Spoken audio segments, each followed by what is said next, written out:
Hello, everybody. Welcome back to Crossing Borders on WNHH Radio. I'm your host, Anjali Wasson, and I invite you to stay with me for a little over half an hour as we examine immigration, the idea of home, and what New Haven in America means to the people who weren't born here. Today, I'm joined in the studio by two guests, Fareshte, who arrived in the United States in 2011 on refugee status from the Middle East, and Rachel Doft, who is Director of Immigration Legal Services at IRIS, a nonprofit organization dedicated to providing services for refugees and other immigrants. Welcome, Fareshte and Rachel. All right, Fareshte, we really want to start by talking about when you arrived in the US and what that process was like for you. Thank you, Angela, for having us today. Yes, as you said, in 2011, we came to New Haven. First, we came through United Nations and then IOM. The process starts applying like many years before 2011. The country we used to live, we had like kind of society problems there, and I went to United Nations and just told them about the problem and the situation. They were like, Can you tell us a little bit about what the problem was and the situation was that okay, sure. We were in a country, we all born raised there, but based on law, when our parents are refugee in that country, we wouldn't get any citizenship from that country. This way, it was hard to go to school and get, a study there. Uh, I had a luck to go to a school and study, but my sister didn't have this luck, and many other children didn't have this luck. Then my father decided to do something. He said, "Okay, let's open a school and start teaching people." I had just 12 years old when we started our school, and I was the first teacher there. I started teaching the students from our community. First, we had like 5 or 10 students. At the day when I lived that country, we had 300 students. wow, that's Yeah, 150 in the morning and 150 in the afternoon. Uh, and we hired 10 other teachers, like my niece, nephews, my sister. They all were at started young age and became a teacher. Um, the best teacher we had at home was my father. He tried to teach us everything. But at the end of 2009-10, like we started struggling and we had problem with the government. We started receiving notification from police station, from like all other different places to shut the school. When the life get a little tight for us, we decide to do something. And as I work with the United Nations as a volunteer at that time, and bring stuff and health hygiene things from United Nations to the refugee family and kids, I went there and again complained about the situation we have, and like the life was really tight for us, and it was dangerous for me and my family to be there anymore. Um, they told us there is a program, they will apply for me and will let me know. It took us like 2 years. We did all interview. They talk with us, and it takes long time until they said, "Okay, you accept to go out of this country," but we actually didn't know where we're gonna go. They is in end of like I think summer of 2011, they took us in the camp. In the middle, no, they took us in the camp in a European country. okay. We were there for 5 to 8 months. Some groups stay longer and some travel earlier. During that 5 months we were in the camp, Um, I start teaching because that was my jobs back home, and I start teaching them. During the time we were in the camp, it was like hardest time in my life. Mm. Even the people in the camp try to be help with us and understand us, but it's not easy when you have a goal in your life, when you have plan in your life, but you are in the jail. I call it in the jail because we were very uncomfortable. We weren't allowed to do anything. You Uh, mean like leave the camp Leave or? the camp or work when you're not free to work, when you're not free to communicate with people. Means you're in the jail. Doesn't matter where you are, and Mm-hmm. it was a tough life. When we done with that process, at the end of the time when they did all the interview, all the blood work and everything said, after 5 months they told us, yes, your case accepted to go to United States. I was so happy and excited to hear this news. And finally, on September 2011, which is my birthday, I call it birthday, we came to GFK. Wow, that's incredible. You call it your birthday because you believe that it's a new start to life? It's a new start to life, and also when we born, because there were like many refugee kids born at that time. Mm. At the country we were, they just put it for everyone's birthday 1-1, and I feel bad. No one has a birthday. Like everyone's, all of us have a 1-1 birthday, Oh, and wow. I was looking for a good day to make my birthday. And what day is better than the day I came here? So no one's actual birthday is recorded. They're all just put down as the one same. one, yeah, Wow. because there is no time. I find that to be true with many of my clients. Their recorded birthday is January 1st of any given year. Why do you think that happens? Do we have any idea of why that happens? Is it just kind of an easier process in terms of the bureaucracy of it all? My, yeah, yeah. my understanding is that um, large groups of people are just put down on Mhm. that date for ease and Okay. bureaucratic purposes. Okay, just to be able to process like a birth certificate or something like that. Okay. So Varesh, it sounds like for 5 months you didn't really know what was happening in terms of where you were going to be going. And it sounds like those were very hard times. Yes, it was confusing because we know maybe United States or Yeah. maybe different country, Mm-hmm. but the problem wasn't choosing the country because we were happy we lived. The first place was difficult for us, and staying in the camp and dealing with many people you don't know for a Mm-hmm. long time, it's not easy. Like Mm-hmm. everyone had a different idea, everyone had like their own problems. Mm-hmm. We Mm-hmm. became a family. Like after that we were 12 family together, and all like two by two family came to United States. Everyone went to the different states. We still have contact with each other, and we know our progress and talk with each other and see where we are. But still it was a hard situation Mm-hmm. there. We all get mad on each other, and Yeah. there was a bunch of problem, but finally we did it, and I'm happy we are here. And most of the people I'm talking with them, like from those 12 family, all of them have like really good successful in life. I just see their Facebook pages, their social media pages, and see how many of them get like graduate from high school, how many Wow. of kids, and how many of even parents got high school diploma and went to the college. Like four of them, if I'm not doing wrong, went just to the pharmacy school. I'm Wow. so happy. I don't know, I don't have permission to tell you their names, but they are all successful here. That's I'm amazing. just thinking if we were to stay at that country, none of these things Mm-hmm. happen. Mm-hmm. I'm happy for having this opportunity, Mm-hmm. and allowing to be try to have a better life. Right, right. So you arrived in 2011 in September, and did you come directly to Connecticut and to New Haven? Yes, we came directly to New Haven. And can you tell us a little bit about what that was like when you first arrived here in New Haven? You were happy. What did you think of this town? Everyone like asked me this question, and I like to answer because the first night always, maybe or first things always is the best things on the memory of people.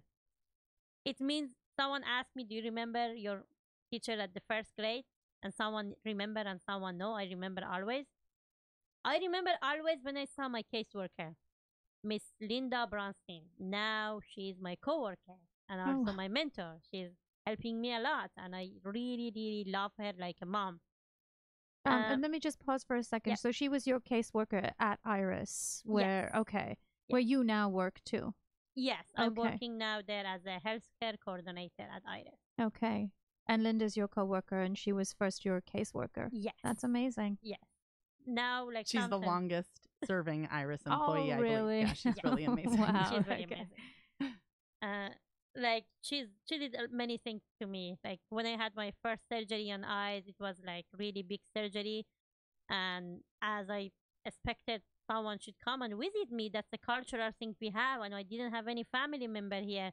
I remember it was 11 p.m. I called her and said, no one came to visit me. You know, I expect at least someone come and see me how I did. Mm-hmm. And she came. I'm just thinking, she's amazing. Mm-hmm. At Iris, everyone's supporting me, and I try to learn from all of them. And now, what I learned from them, try to return it to the community who are same as me. Mm-hmm. Well, Rachel, can you talk a little bit about what would have happened legally then for Fereshte to arrive in the US, and then sort of what's happened since she's been here in terms of her legal status? Sure, absolutely. So the United States has a long-standing history of admitting refugees and taking refugees in. The government has a strong refugee resettlement program. So when refugees come to this country, they get settled through one of 9 national agencies, and those are kind of umbrella agencies. Through those 9 national agencies, which get government funding, refugees are settled within any of hundreds of refugee resettlement agencies throughout the country. I think now they're around maybe 350. Okay. Iris is one of those, and we're in New Haven. And so, as Fereshte was explaining, the process of actually getting refugee status can take many years. A refugee is someone who has fled war or great strife in their country. They have managed to flee into a second country, Okay. and from that country, they can seek to register as a refugee. That's usually through the UNHCR, the UN High Commissioner of Refugees. That's an office that's throughout the world, and Fereshte and people like Fereshte are trying to get register as a refugee and get that legal status. Once they have that legal status, then their hope is to be resettled in any number of countries throughout the world. Keep in mind, I believe the statistic is that fewer than 1% of refugees are actually resettled. So it is still very hard, even after getting refugee status. That's just your first step. Then actually getting another country to take you is a whole other challenge. But Fereshte was able to do that, which is amazing. Once a refugee comes to this country and is then assigned to Connecticut and comes to Iris, Iris then provides a number of services to hundreds of refugees each year. Many of them are social services, for example, getting kids enrolled in schools, Okay. Helping people find employment, signing refugees up for language classes. Languages, people come here on day one, they're in a completely new environment. Mm-hmm. So Iris tries to help with each of those areas. What I do at Iris is provide legal services. So for a refugee, there are certain kind of important legal milestones, and I would say that after someone has been here for a year, a refugee actually is required to apply for a green card. So after someone comes to this country, a lot of our requests are, that 1 year anniversary date. People are very eager, understandably, Mm-hmm. to get a green card. That's called applying for their legal permanent residency. After 5 years, they are able to apply for citizenship. Okay. Again, there are a number of different requirements. You don't just walk into citizenship. You have to take a test. You have to show proficiency in English and Okay. in understanding history. you've to, paid all your taxes, not been arrested, stayed in the United States. You, so those are just examples of some of the requirements. And I was lucky enough to help Fareshta with her citizenship and go to that interview. We did that together. So there are other things as well. I can say Fareshta is now, when she came to this country, she did not come with her husband, but after coming here, she was able to apply to bring her husband here. Okay. And she was able to do so by filing a particular type of family petition, a refugee relative petition called an I-730.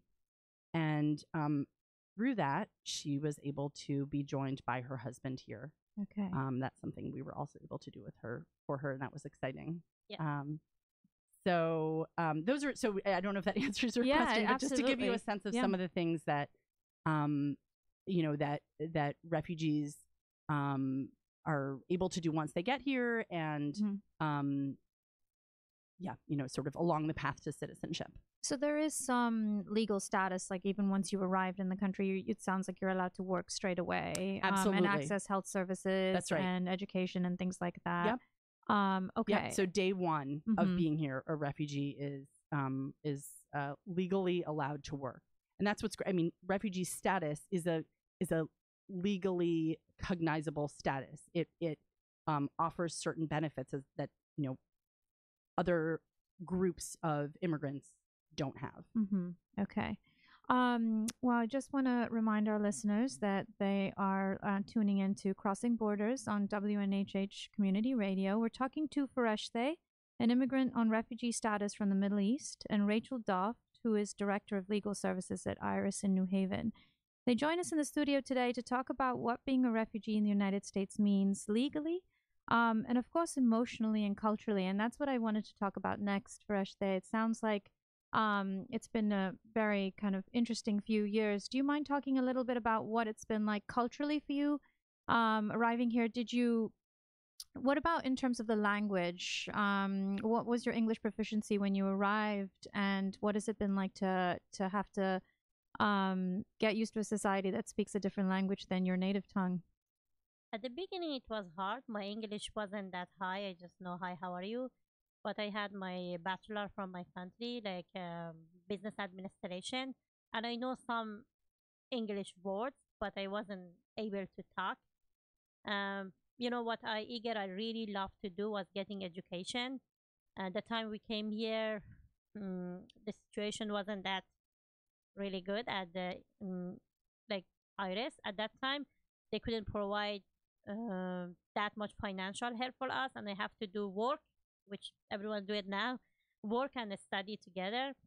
I went to school. First I started with Gateway, then I went to the Southern. After I graduated, while I was in school, I worked also too.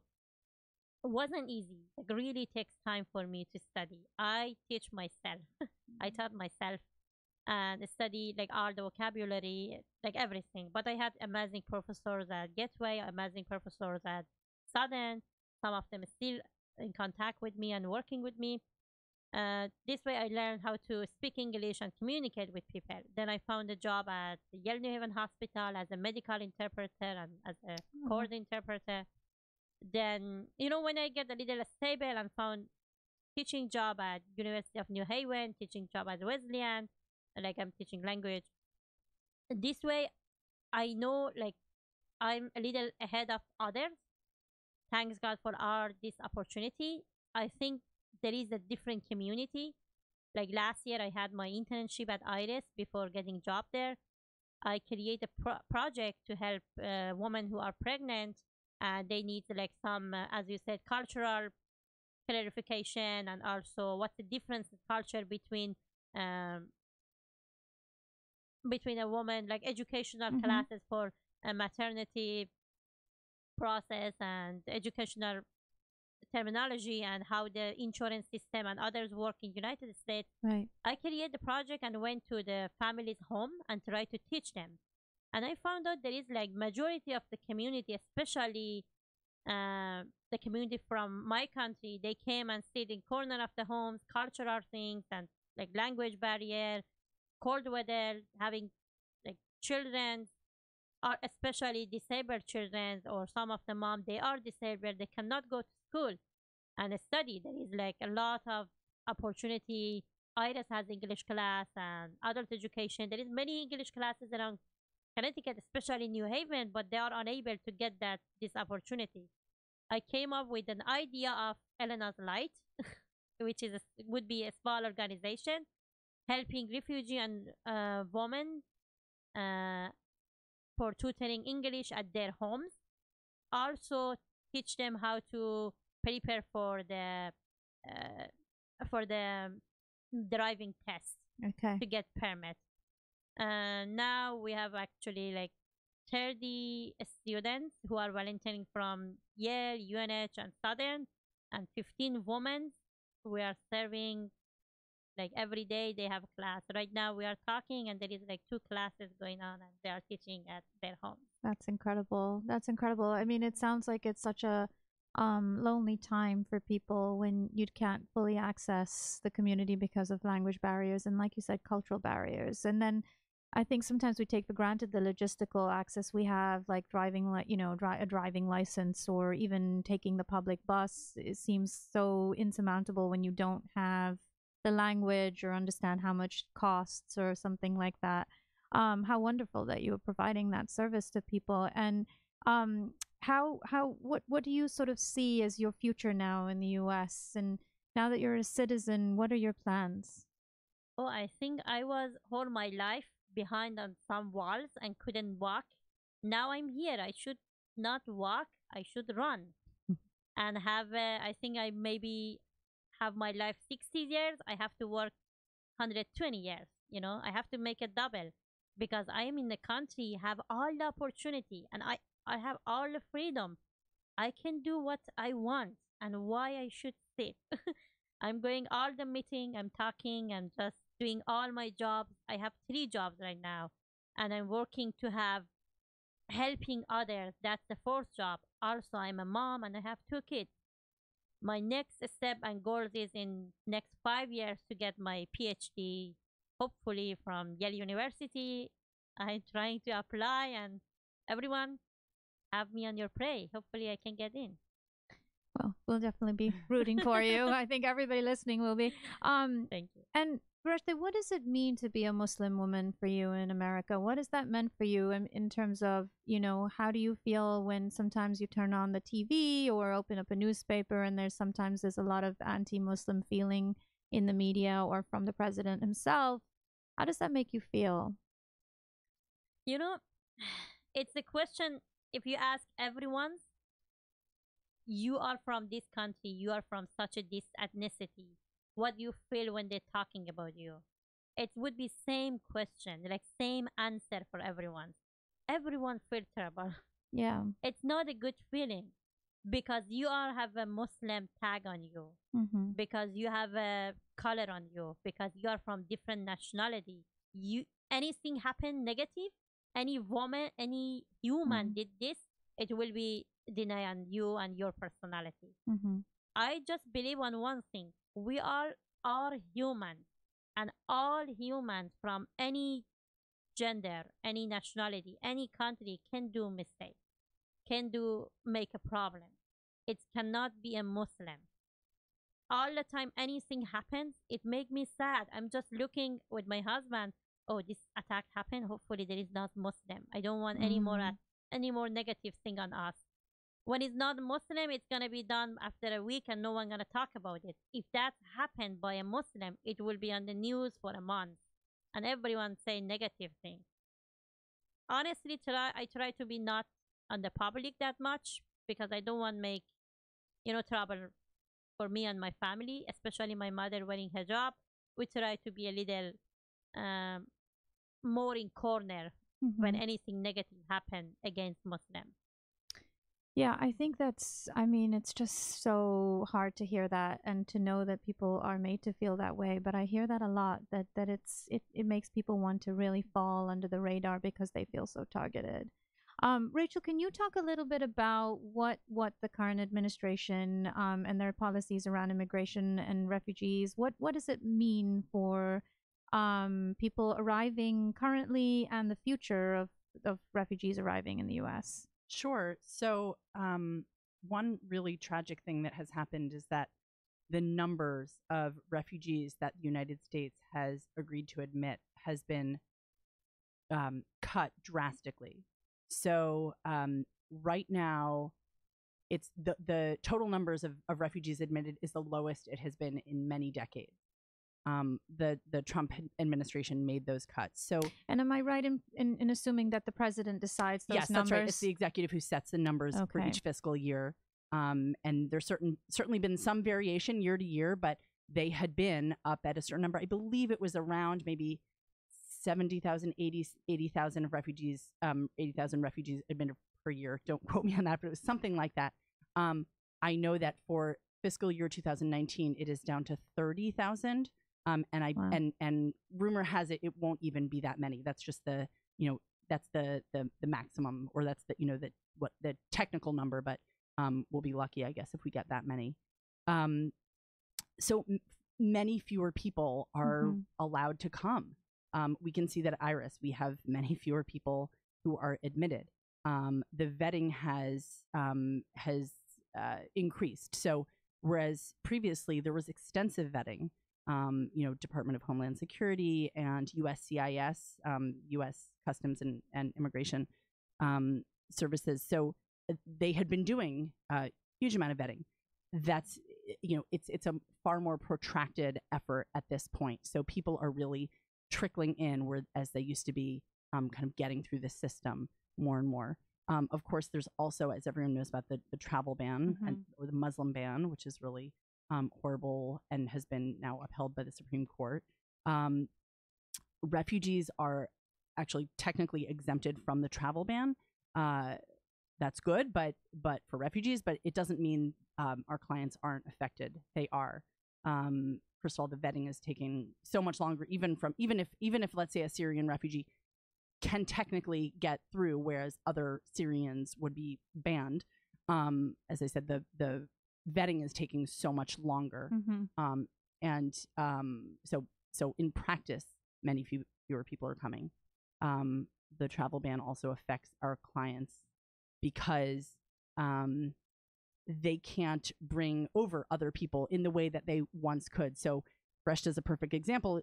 Even though she, in her case, when she applied to bring her husband, she was doing a certain type of petition that is still available because it's a refugee petition, a refugee relative petition. Okay. In general, in a case like Fereshta's, let's say she had been filing a different type of family petition, those would no longer be going through. And now there is this waiver system so people are supposed to be allowed to file for waivers, try to bring let's say a parent over. But there's been some publicity about how this waiver system is not actually working very well, if at all. So people really aren't, in many different ways. There have been cuts to who can come at this point.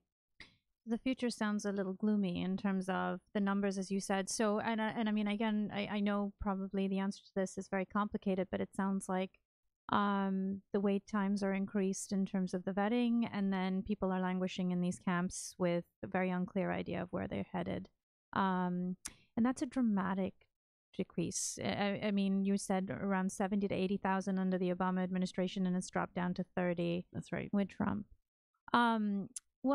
We're almost at the end of our time, but Fereshta, I wanted to sort of end with you talking about being a new mother, and you have 2 young children. How do you feel about raising them here in the U.S. as immigrants? As you are an immigrant, how do you feel about raising your children here? How will you keep them connected to their mother's culture? That's a really good question. I think a lot about these things. I create the organization and I put my daughter's name on that for 2 reasons. One reason, I want when she grows, she continue and have connected with the community where I came from, and she know the feeling I had. I don't want raise them unknown person. When they grow up, they don't know who I am. I want they know there is many people like me. And if they want to help their moms, they should help others who are same as me. The organization that we want to create named is Elena's Light. Elena, for one reason, she knows.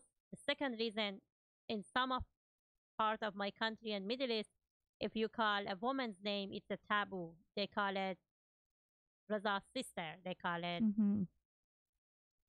Peter's mom. That's why I said a woman's name should be known, should be called. This way I put my daughter's name as a representative of woman. And the second light, I put it as Elena's light. It means education. Always my father told me, when you have more education at home means you have more light at home. You have bright future. That's why I want to have these names and this organization and raise my kids the way I did, the way my father did on us, the way he tried to give us education without knowing it. At the age of 4, I was able to read and write because he encouraged us to study. And I want to do the same thing for my daughters. Hopefully they are going to the way I want, but all kids are different. Doesn't matter which nationality they are. Kids are kids. Yeah. Yeah. Well, thank you both so much for joining me in the studio today. And thank you for listening to Crossing Borders with your host, Anjali Wasson, on WNHH Radio. We're broadcast at 103.5 and live streamed on the New Haven Independence website, Facebook Live, and Twitter. I'll see you in 2 weeks.